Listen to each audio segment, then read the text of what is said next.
সংসার, এই মহাভয় থেকে পরিত্রাণ, এই সংসারের দুঃখ দুর্দশা থেকে পরিত্রাণ করে। কেমন? আমরা সবাই কি চাই? আমরা কি জীবনে দুঃখ চাই? হ্যাঁ কি না?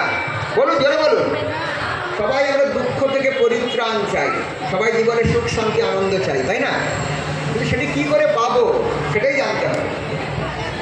এই শ্লোকের অনুবাদ হলো যে ভক্তিযোগের অনুশীলন কখনো ব্যর্থ হয় না এবং তার কোনো ক্ষয় নেই, তার স্বল্প অনুষ্ঠানকে সংসারও মহাভয় থেকে পরিত্রাণ করে।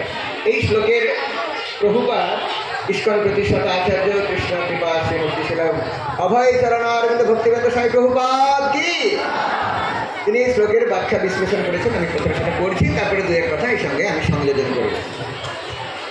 নিজের সুখ সুবিধার কথা বিবেচনা না করে কৃষ্ণ ভাবনাময় কর্ম বা শ্রীকৃষ্ণের সেবা করাই হচ্ছে সবচেয়ে মহৎ কাজ।